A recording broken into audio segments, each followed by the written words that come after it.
Haringhata study সার্কেলে সবাইকে স্বাগত। আমি আর কে দেব। তো আজকের ক্লাসে আমরা শিক্ষাতত্ত্বের উপর 30টা মাল্টিপল চয়েস কোয়েশ্চেন্স নিয়ে এসেছি। আমরা এখানে তার অ্যান্সারগুলো দেখে নেব। তো আজকের এই ক্লাসে যে প্রশ্নোত্তরগুলো থাকবে সেগুলো যারা ইন সার্ভিস টিচার্স আছেন, যারা টেট দিতে চলেছেন এবং যারা ভবিষ্যতে শিক্ষক হবেন, তাদের উভয়ের জন্য ভীষণ গুরুত্বপূর্ণ।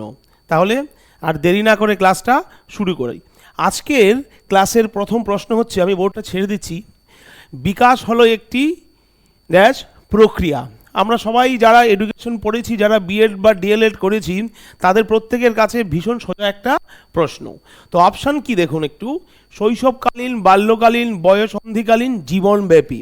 তো বিকাশ আমরা সবাই পড়ে এসেছি একটা সর্বাঙ্গীন বিকাশ প্রক্রিয়া, সেটা তাহলে উত্তর হবে জীবনব্যাপী বিকাশ প্রক্রিয়া। তাহলে বিকাশ হলো একটি জীবনব্যাপী প্রক্রিয়া। তাহলে প্রথম প্রশ্নের উত্তর হচ্ছে অপশান ডি।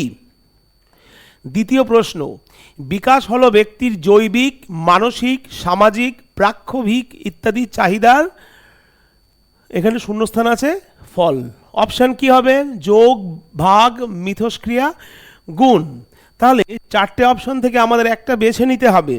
তো যারা আমরা ইতিমধ্যে একবার বা দুবার টেট দিয়েছি, যারা শিক্ষকতা করছি, তারা প্রত্যেকেই জানি ভীষণ প্রবলেমেটিক, সূক্ষ্মাতি সূক্ষ্ম অ্যান্সার হয়ে থাকে এই ধরনের প্রশ্নগুলো। কখনো মনে হয় অপশান এ হবে, কখনো মনে হয় অপশান বি হবে। তো ভীষণ প্রবলেম ক্রিয়েট করে। তো এই ক্ষেত্রে আমরা এমনভাবে প্র্যাকটিস করব যাতে আমাদের এই সমস্যাটা দূর হয়। তাহলে এখানে অ্যান্সার কি হবে? অ্যান্সার হবে অপশান সি, মিথস্ক্রিয়া। তো মিথস্ক্রিয়া কি বিষয় সেটা যদি একটু জেনে নেই তাহলে আমাদের সুবিধে হবে। তো মিথস্ক্রিয়া হচ্ছে মানুষের আচরণগত পারস্পরিক প্রভাবের প্রতিক্রিয়া। মানুষের আচরণগত পারস্পরিক প্রভাবের প্রতিক্রিয়াকে আমরা বলে থাকি মিথস্ক্রিয়া। তাহলে 2 নম্বর প্রশ্নের অ্যান্সার হচ্ছে অপশান সি। কোয়েশ্চেন নাম্বার 3, বৃদ্ধি কথাটি কোন বৈশিষ্ট্যের সঙ্গে সম্পর্কযুক্ত? বৃদ্ধি সেটা জৈবিক হতে পারে, মানসিক হবে কিনা সেখানে কিন্তু বলা নেই।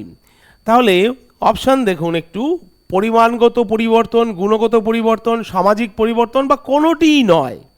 তাহলে কি হবে? বৃদ্ধি যদি শারীরিক বা দৈহিক হয় বা জৈবিক হয়, বৃদ্ধি দিয়ে বিশেষ ক্ষেত্রে বা বেশিরভাগ সময় ওই বিষয়টাই বুঝিয়ে থাকে। তাহলে বৃদ্ধি কথাটি এখানে পরিমাণগত পরিবর্তনের সঙ্গে সম্পর্কযুক্ত। 6 মাসের একটি বাচ্চা এবং 6 বছরের একটি বাচ্চার মধ্যে বিশাল পার্থক্য থাকে। তো প্রাথমিকভাবে কিন্তু আমরা দেখি এই পরিমাণগত বা শারীরিক বৃদ্ধির বিষয়টা, তারপর তার আইকিউ লেভেল অন্যরকম হবে, তার মানসিক যে দুজনের মধ্যে যে ব্যবধান সেটা অন্যরকম হবে, এটসেট্রা এটসেট্রা। তাহলে 3 নম্বর প্রশ্নের উত্তর হচ্ছে অপশান এ। কোয়েশ্চেন নাম্বার 4, শিশুর সামগ্রিক বিকাশ হলো, একটি শিশুর অলরাউন্ড ডেভেলপমেন্ট হয়েছে বা হচ্ছে, তা সেটাকে আমরা কিভাবে বুঝবো? তার সূচকই বা কী? তো তাহলে কোয়েশ্চেনটা একটু দেখুন সবাই, তার সামগ্রিক বিকাশ কিসের মাধ্যমে আমরা মাপবো? আকার ও আয়তনের পরিবর্তন? ক্লাস 1-এর একটি বাচ্চা, ক্লাস 5-এর একটি বাচ্চা, যদি আকার ও আয়তন দিয়ে বলি তাহলে তো বলবো 5-এর বাচ্চার পরিবর্তন বা বিকাশ হয়ে গেছে, কিন্তু সেটা তো ঠিক নয়। আমাদেরকে দেখতে হবে সামগ্রিক বিকাশ হওয়ার সূচকটা কোনটা। উত্তর হবে অপশান বি, আকৃতির পরিবর্তন, সে বড় হচ্ছে এবং তার কাজের উন্নতি হচ্ছে।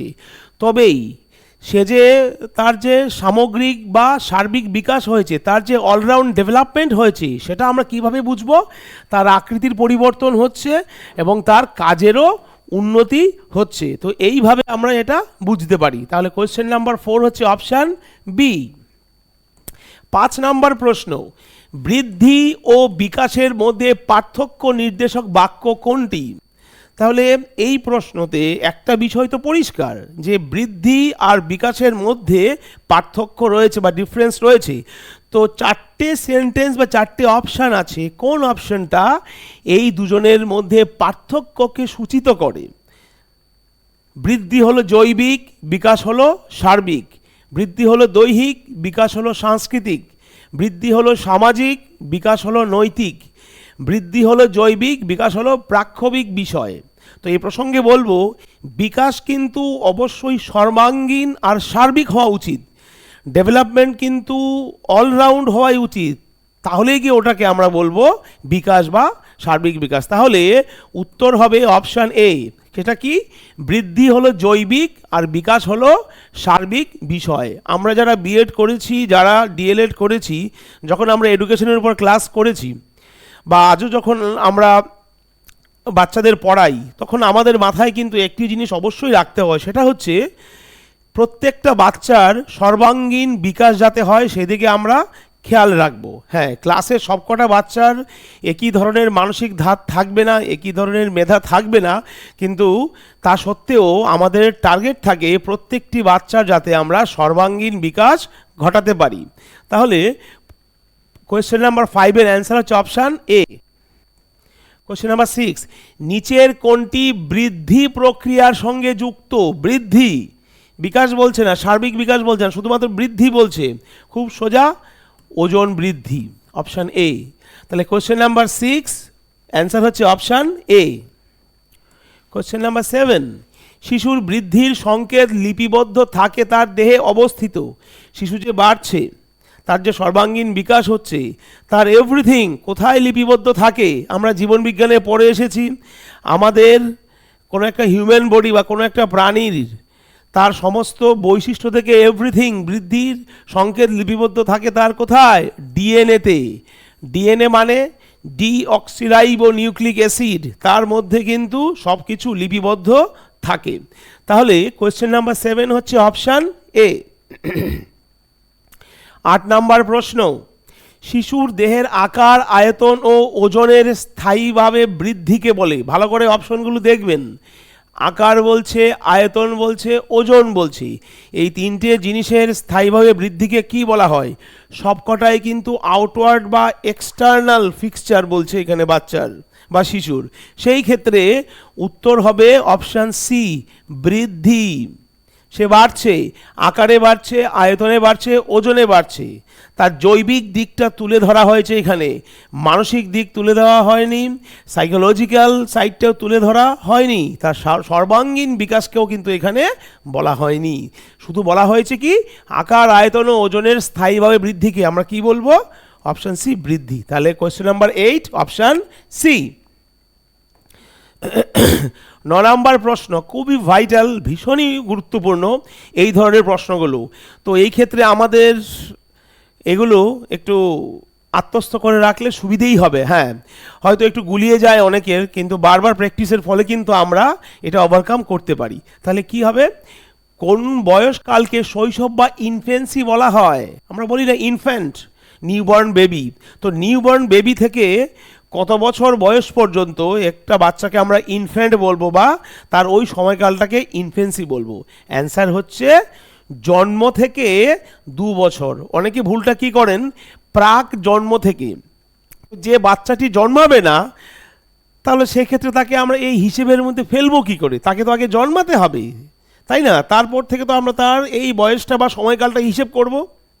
তাহলে বাচ্চার জন্ম থেকে 2 বছর পর্যন্ত বয়সকালকে আমরা বলি কি? শৈশব বা infancy. Question number 9 option D. 10 number প্রশ্ন, তাহলে ইনফেন্সির বা ইনফ্যান্ট পিরিয়ডের পর চলে আসলো কি? আদি বা প্রাথমিক বাল্যকাল। সবাই একটু মনোযোগ দিয়ে শুনবেন, এগুলোই আমাদের প্রবলেম ক্রিয়েট করে পরীক্ষার হলে।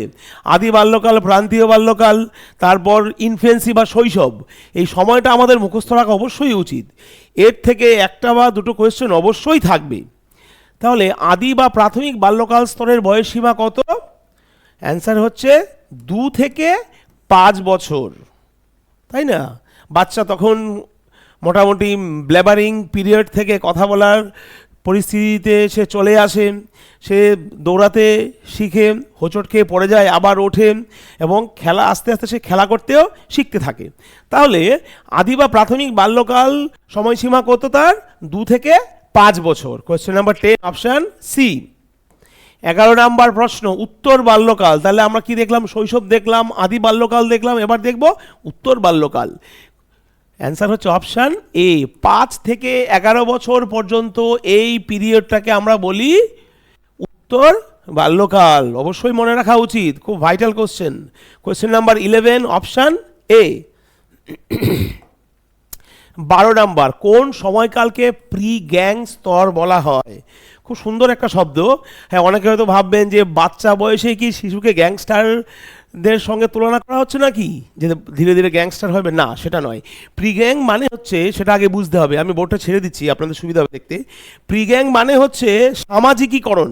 একটি বাচ্চার তখন সামাজিকীকরণ হয়, সে স্থায়ীভাবে দল গঠন করে, তার নিজের গ্রুপ একটা সে তৈরি করে এবং তাদের সঙ্গে দল বেঁধে খেলা করে। এই যে সিচুয়েশনটা, সামাজিকীকরণ, নিজের দল তৈরি করে এবং তাদের সঙ্গে খেলা করে, এই যে বিষয়টা, সেটাকেই বলা হয় প্রি গ্যাং স্তর।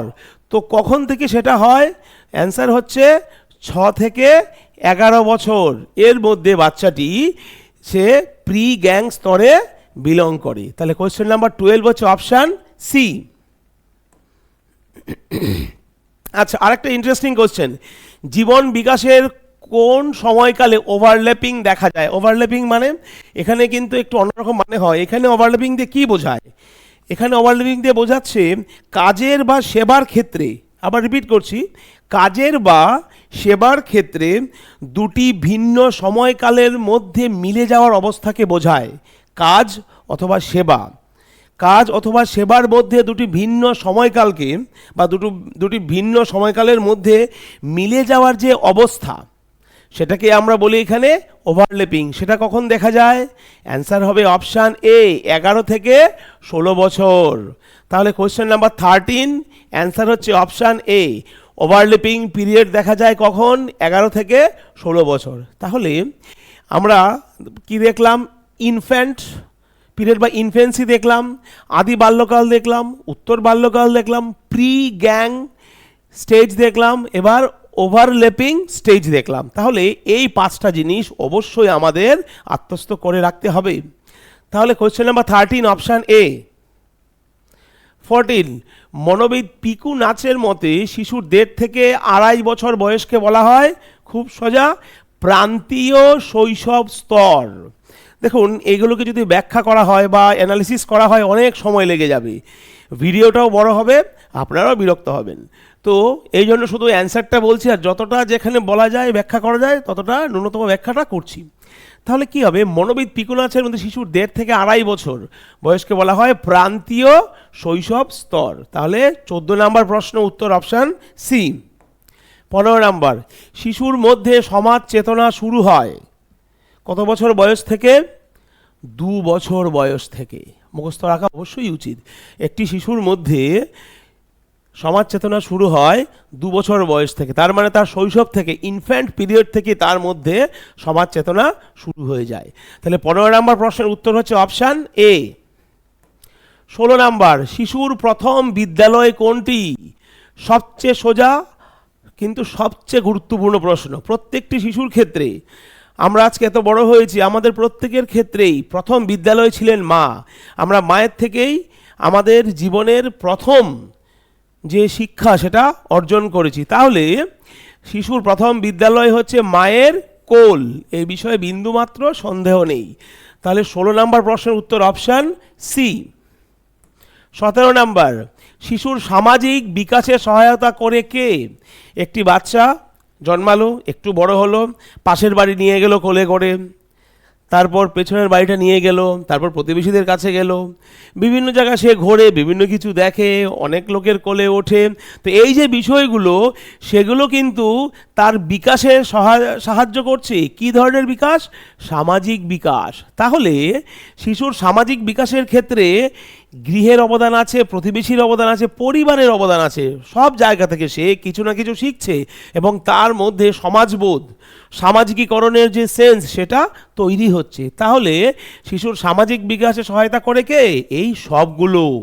অ্যান্সার হবে অপশান ডি। তাহলে গৃহ, প্রতিবেশী, পরিবার প্রত্যেকটা বিষয় শিশুর সামাজিক বিকাশে সাহায্য করে। তাহলে প্রশ্ন 17 নম্বর, অ্যান্সার হচ্ছে অপশান ডি। 18 নম্বর প্রশ্ন, কোন বয়সে শিশুর দেহের আয়তনের বৃদ্ধি বা দৈহিক বিকাশের হার খুব দ্রুত ঘটে? ভালো করে দেখবেন, দেহের আয়তনের বৃদ্ধি, কোনো শিশুর দেহের আয়তনের বৃদ্ধি বা দৈহিক বিকাশের হার খুব দ্রুত ঘটে কোন বয়সে? উত্তর প্রথম 2 বছর বয়সে। একটা বাচ্চা জন্মালো, জন্মানোর পর থেকে 2 বছর পর্যন্ত তার সবচেয়ে বেশি দৈহিক বিকাশ ঘটে। তাহলে 18 নম্বর প্রশ্ন উত্তর হচ্ছে অপশান এ। কোয়েশ্চেন নাম্বার 19, জীবন বিকাশের ক্ষেত্রে প্রাপ্তবয়স্ক স্তরের ভাগ কটি? এক্সপ্লেইন করব না, ডেসক্রাইবও করবো না, শুধু অ্যান্সারটা বলে দিয়ে যাব। নেক্সট ক্লাসে কোনো একটা ক্লাসে যদি এই ধরনের প্রশ্ন আবার পাই তখন সেটা হয়তো এক্সপ্লেইন করব, কারণ আজকে 30টা প্রশ্ন আছে, একটু তাড়াতাড়ি করতে হবে আমাদের। জীবন বিকাশের ক্ষেত্রে প্রাপ্তবয়স্ক স্তরের ভাগ হচ্ছে 3টি।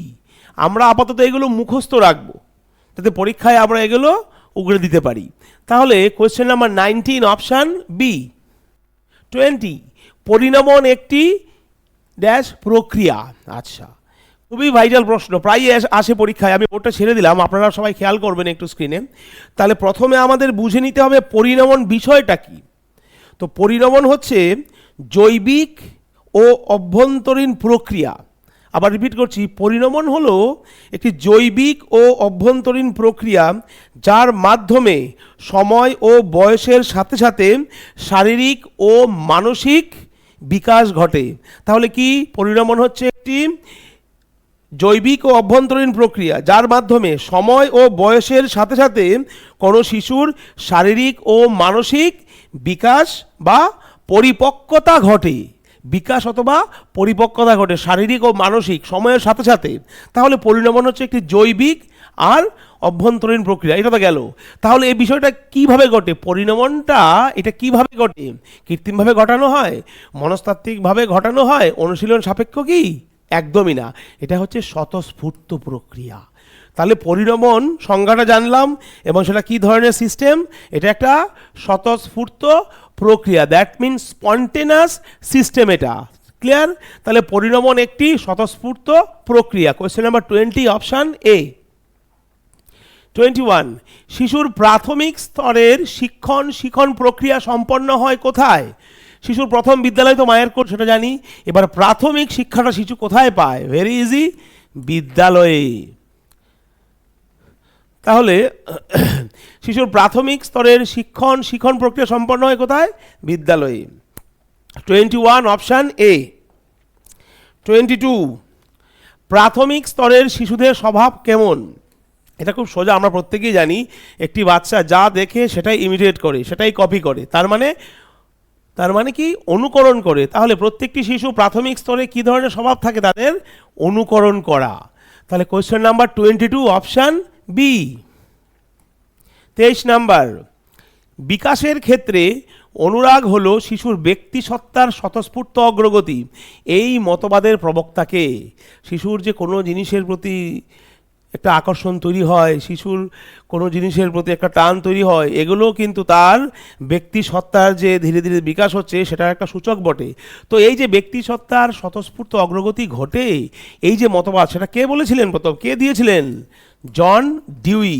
আবার রিপিট করছি, বিকাশের ক্ষেত্রে অনুরাগ হলো শিশুর ব্যক্তিসত্তার স্বতঃস্ফূর্ত অগ্রগতি। এই মতবাদের প্রবক্তা হলেন মিস্টার জন ডিউই। খুবই ভাইটাল একটা নেম, টেট পরীক্ষা পাস করা পর্যন্ত এই নাম আমাদের সাথে থাকবে, এই নাম নিয়ে আমরা চর্চা করতে থাকব। তাহলে 23 হচ্ছে অপশান সি। 24, শিশুর প্রথম সমাজায়নে সাহায্য করে। ভেরি ইজি, ভাষা।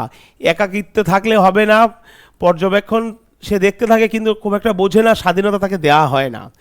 যে শিশুকে একা রেখে দেওয়া হয়, বেশিরভাগ ক্ষেত্রে দেখা গেছে, বেশিরভাগ ক্ষেত্রে, সব ক্ষেত্রে নয়, যে তাদের মধ্যে এডিএইচডি ডেভেলপ করেছে, বেশিরভাগ ক্ষেত্রে দেখা গেছে তাদের মধ্যে অটিজম ডেভেলপ করে গেছে। তো কোনো শিশুকে যদি টিভি দিয়ে বসিয়ে দেওয়া হয়, কোনো শিশুকে একা একা শুইয়ে রেখে দেওয়া হয়, সেই ক্ষেত্রে তাদের মধ্যে ওই এডিএইচডি হওয়ার প্রবণতা অনেকটা বেড়ে যায়। হবেই, সেটা বলছি না, প্রবণতা বেড়ে যায়। Attention deficit hyper activity syndrome বা ডিজিজ। তাহলে শিশুর প্রথম সমাজায়নে সাহায্য করে ভাষা। তার যে ব্ল্যাবারিং, শিশু যে প্রথম ব্ল্যাবারিং করছে, সেটা কোন সময়ে, কোন বিষয়ের উপর, কোন ক্ষেত্রে করছে, সেটা কিন্তু আমরা বোঝার চেষ্টা করি, অনেক সময় বুঝতেও পারি। তাহলে 24 নাম্বার প্রশ্নের উত্তর হচ্ছে অপশান এ, ভাষা। 25, কোন বয়সে শিশু প্রথম কথা বলতে শেখে? কোন বয়সে শিশু প্রথম কথা বলতে শেখে? উত্তর হচ্ছে প্রথম বাল্যকালে। আচ্ছা, তাহলে 25 নাম্বার হচ্ছে অপশান বি। 26 প্যাডাগগি কি? আজকের ক্লাসটা যার উপর করছি আমরা সেই বিষয়ে একটি প্রশ্ন দিয়ে দিয়েছে। অনেকে অনেক রকম বলেন শিক্ষা, কেউ বলেন শিক্ষাবিদ্যা, কেউ বলেন শিক্ষাতত্ত্ব, কেউ বলেন শিক্ষণ বা শিখন সম্পর্কিত বিদ্যা। প্রত্যেকেরটাই ঠিক। তাহলে এখানে অ্যান্সার কি? এই দুটো, শিক্ষণ বা শিক্ষণ ও শিখন সম্পর্কিত বিদ্যা, সেটাকেই বলা হয় পেডাগগি। তো এ প্রসঙ্গে বলি, আজকে আমাদের ক্লাসে আমরা বাংলা পেডাগগি বা বাংলা শিক্ষাতত্ত্ব নিয়ে আলোচনা করছি। আপনারা যারা ইতিমধ্যে একাধবার টেট দিয়েছেন তারা প্রত্যেকে জানেন ইংলিশ পেডাগগিও রয়েছে, এবং ধীরে ধীরে সেই ভিডিও আপনারা বা সেই ক্লাসও আপনারা পাবেন হরিণঘাটা স্টাডি সার্কেলে। আচ্ছা, পেডাগগির মানে কি বা পেডাগগি কি বোঝায়? শিক্ষণ ও শিখন সম্পর্কিত বিদ্যা, তাকে আমরা বলে থাকি পেডাগগি বা শিক্ষাতত্ত্ব। তাহলে 26 হচ্ছে অপশান সি। 27 শিখনের প্রাচীন অনুবর্তন তত্ত্বটি কার? তত্ত্বটি নিয়ে এখন আর ডিসকাস করবো না, অ্যানালিসিস করব না, শুধু এইটুখানি জানবো আমরা এখন, শিখনের প্রাচীন অনুবর্তন তত্ত্বটি হচ্ছে পাভলভের। এই নামগুলো একটু সবাই খেয়াল রাখবেন, খুব আমাদের জ্বালাবে কিন্তু।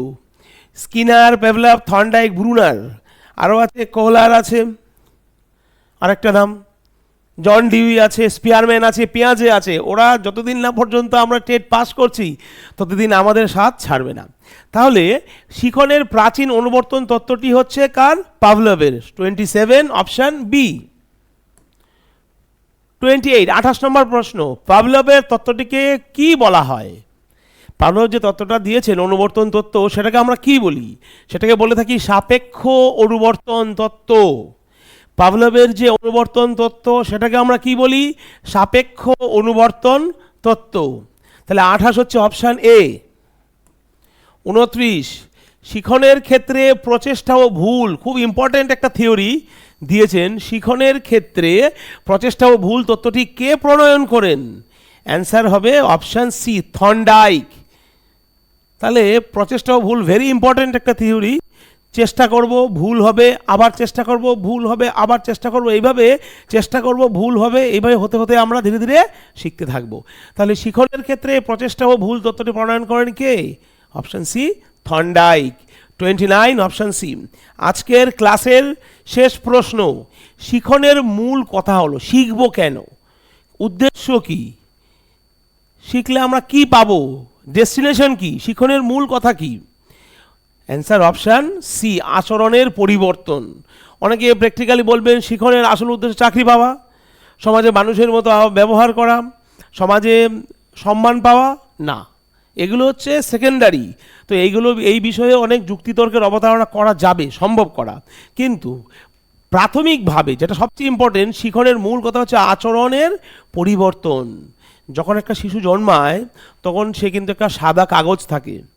ওই যে থিওরি অফ টেবুলা রাজা আমরা শুনেছিলাম, পড়েছিলাম। টেবুলা রাজা কি বলছে? প্রত্যেকটি শিশু হচ্ছে একটা সাদা কাগজের মতো। আপনি যা লিখবেন, আপনি তাকে যেভাবে পরিচালনা করবেন, সে সেরকমভাবেই বড় হবে। তো শিখনের উপর নির্ভর করে যে একটি শিশু, সে তখন জন্তু, দ্বিপদ জন্তু থাকে, তার থেকে মানুষ কিভাবে হয়ে ওঠে? শিক্ষণ ও শিখন প্রণালীর মাধ্যমে, সেটাই বলছি। তাই বলছি শিখনের মূল কথা হলো আচরণের পরিবর্তন। Option C, 30 option C. তাহলে আজকের আমাদের এই পেডাগগি সেট 1 এই কটা প্রশ্নই ছিল। যদি কারো কিছু বলার থাকে অবশ্যই কমেন্ট সেকশনে আপনারা এসে বলবেন, এবং হরিণঘাটা স্টাডি সার্কেলে আপনারা যুক্ত থাকবেন। আবার দেখা হচ্ছে পরের ক্লাসে।